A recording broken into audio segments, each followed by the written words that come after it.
Alrighty. So I'm just going to do a quick post-game react to the OKC Thunder going up 3-2 in this series. Look, man, first off, shout out to both teams. You know, I'm not a big fan of. No, actually, I shouldn't say this. I'm actually a pretty decent fan of OKC.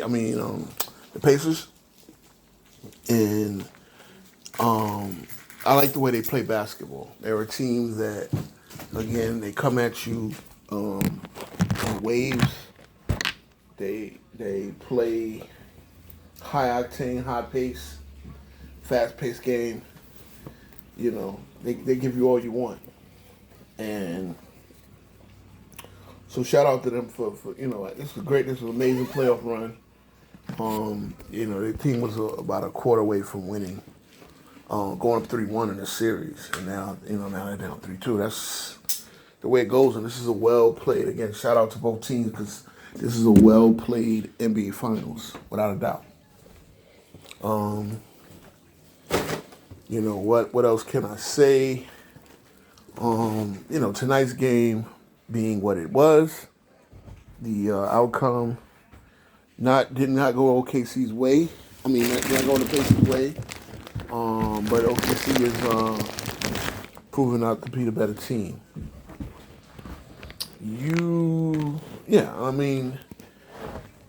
Both teams represented both teams are represented pretty well. So again, you can't really put any vitriol on anybody's way. I will kind of get onto what I've been saying about Haliburton. And Haliburton had a struggle game. I'm aware that he probably twisted his ankle or something like that. Again, this is the NBA Finals. It's tough to have an injury, but I didn't see anything. He got back in the game, and I didn't see anything that precluded him from actually playing better than he played. And it's one of those nights where you just see. Anytime you call someone overrated, it's a slippery slope. Like, when you say someone's overrated, doesn't mean that they're a bad player a lot of times.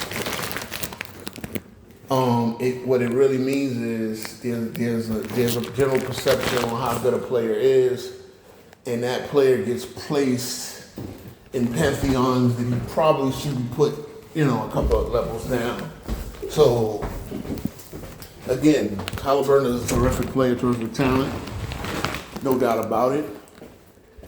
You can't even deny that. But again, there's levels. And this is obviously a pivotal game. Probably many people feel that whoever won this game. I've seen teams win game 5 and lose a series.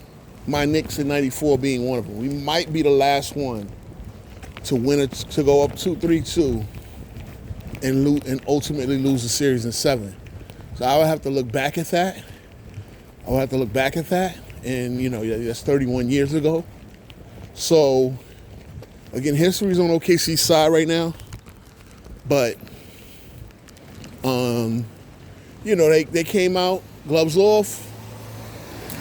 All systems go, all cylinders running, and they took control of the series. And again, Indiana fought back. Look, I said it. OKC won 13. That was my official prediction. I think that might have been hit on the money. Again, I don't bet, so don't take any of my predictions seriously, or don't go take what I predict and go bet. But I had a feeling that OKC would win by double digits. It was pretty much OKC's lead all the way. I don't think Indiana took a lead in this game. They got it down within 2. And again, that goes to show you what they are in terms of a team that fights. As I've said for a while, again, I'm Mr. 10 toes down. Sometimes it's better for T.J. McCollum to run the offense down the stretch for Indiana, and that's why Mr. Haliburton is pretty overrated. Again, And overrated doesn't mean he sucks. But overrated means, okay, like he gets more credit for being a great point guard because he has a lot of assists. You need a player that can run the offense down stretch. I've seen that too often. I've seen it too often. Yeah, he has the clutch shots, but running point, it's an invention for him. The turnovers in the fourth quarter were atrocious. He had 2 of them. All right? I think really a third one should be a credit to him. You know?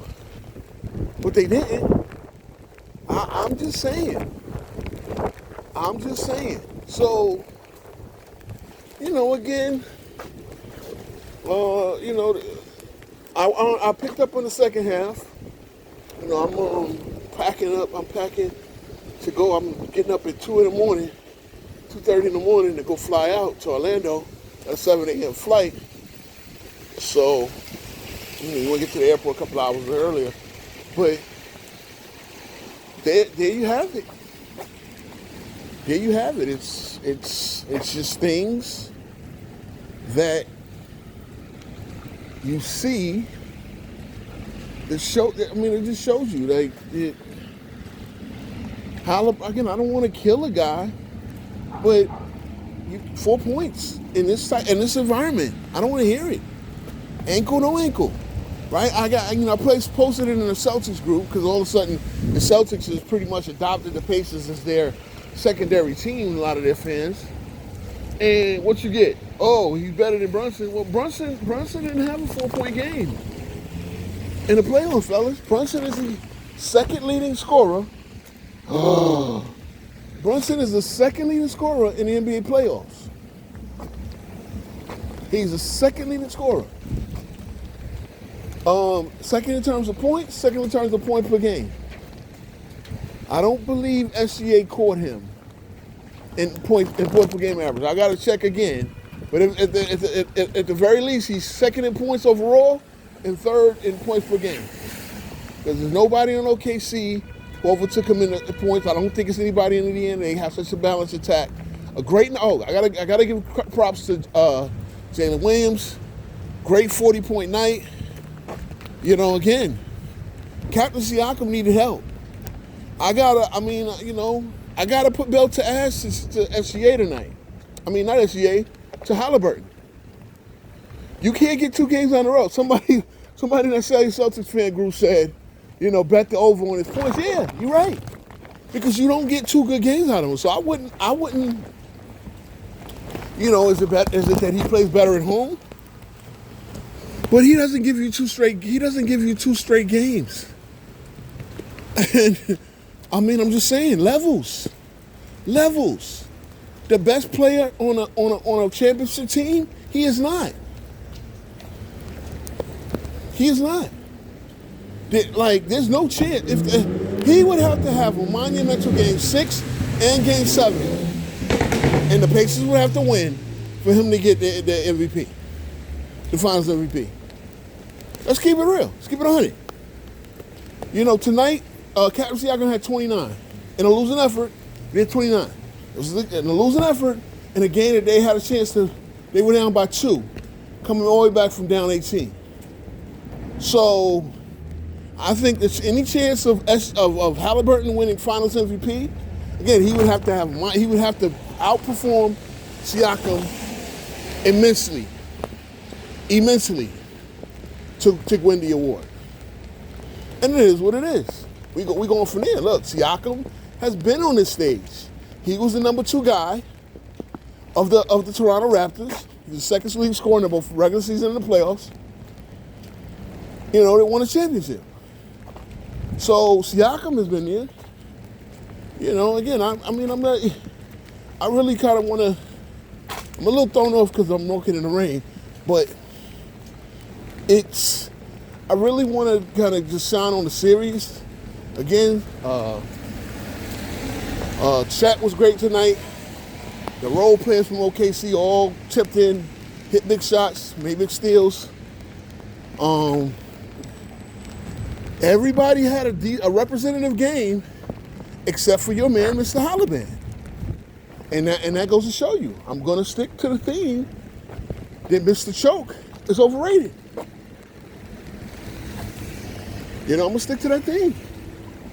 And tonight is one of those nights that proves it. Again, look, he'll have good games. But we're at the point, this is the NBA Finals, guys.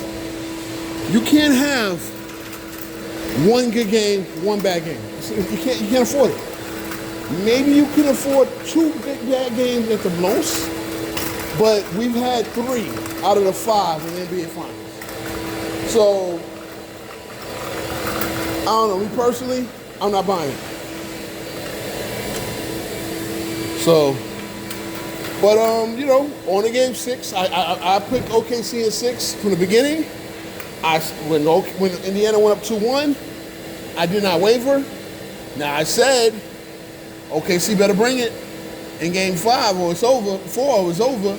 And they didn't until the 4th quarter, which is important. The most important time, they brought it. So, you know, we move on from there. I think OKC should take, but it won't be easy. It won't be easy to beat Indiana in Indiana. I understand that. But,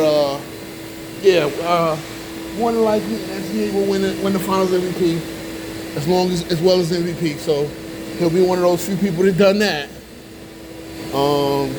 Great series though. Great series. That's pretty much all I got. You know, I said a few things on 93 Things Live. Hopefully he's okay. I text him. And, yeah, peace.